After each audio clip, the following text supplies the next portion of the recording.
नमस्कार साथियों, मैं हूं आपका दोस्त अजय और स्वागत है आपका मेरे चैनल पर जिसका नाम है टैक्स का डोज। मैं आज आपको बताऊंगा इनकम टैक्स के बारे में। इनकम टैक्स का सेक्शन 80C में क्या होता है, इसमें कैसे इन्वेस्टमेंट कर सकते हैं और टैक्स को कैसे बचाया जा सकता है। दोस्तों, आज मैं सबसे पहले बात करूंगा लाइफ इंश्योरेंस प्रीमियम के बारे में। इनकम टैक्स के सेक्शन 80C के अनुसार आप लाइफ इंश्योरेंस प्रीमियम के माध्यम से अपने टैक्स में बचत कर सकते हैं।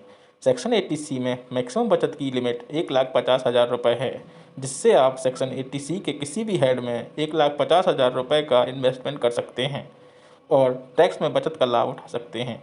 अगर आप 1,50,000 रुपये का सालाना लाइफ इंश्योरेंस प्रीमियम भरते हैं तो आपको पूरे 1,50,000 रुपये की छूट मिल जाएगी, लेकिन इसके बाद सेक्शन 80C के किसी भी हेड में आपको लाभ नहीं मिलेगा।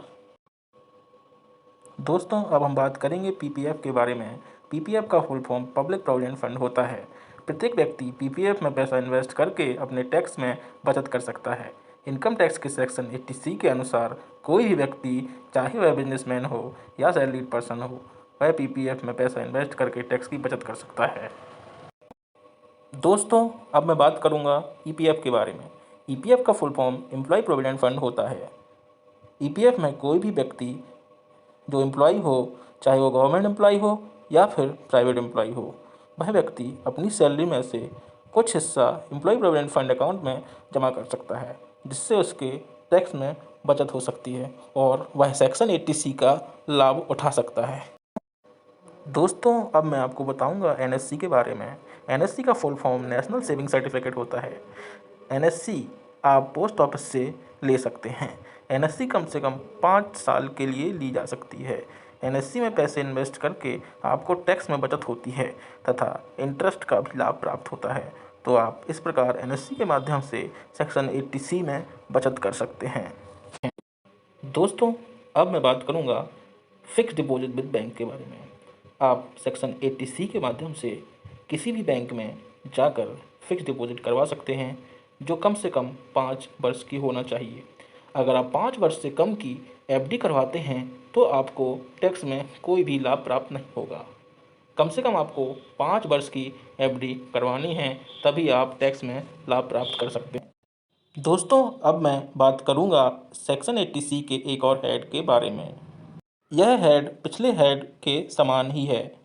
पिछले हेड में हमने सीखा था कि हम 5 साल के लिए फिक्स डिपॉजिट बैंक में करवा सकते हैं और टैक्स में बचत कर सकते हैं। इस हेड में पोस्ट ऑफिस में कम से कम 5 साल के लिए डिपॉजिट करने पर भी हम टैक्स में बचत कर सकते हैं और सेक्शन 80C का लाभ उठा सकते हैं। दोस्तों, अब हम बात करेंगे सेक्शन सी के एक और हेड के बारे में, जिसका नाम है ट्यूशन फ़ीस। जब आप अपने बच्चों की ट्यूशन फ़ीस भरते हैं तो आपको टैक्स में छूट मिलती है। सेक्शन 80C के अनुसार मैक्सिमम 2 बच्चों की ट्यूशन फ़ीस इनकम टैक्स में अलाउड है। अगर किसी व्यक्ति के 3 बच्चे हैं तो वह व्यक्ति केवल 2 बच्चों की ही ट्यूशन फ़ीस की डिडक्शन इनकम टैक्स में ले सकता है। दोस्तों, अब हम बात करेंगे सेक्शन 80C के एक और हेड के बारे में, इसका नाम है principal repayment of housing loan.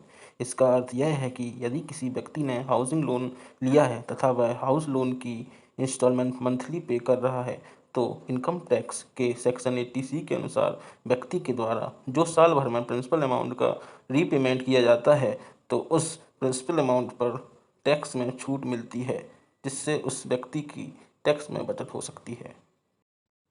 दोस्तों, अभी तक हमने जो पढ़ा या सीखा वो सब सेक्शन 80C के बारे में था। अभी सेक्शन 80C के कुछ हेड बाकी हैं, जो मैं अपने आने वाले वीडियोज़ में कवर करूँगा। अगर आपको मेरा वीडियो पसंद आया है तो प्लीज़ वीडियो को लाइक कीजिए तथा चैनल को सब्सक्राइब कीजिए। Thank you and good bye.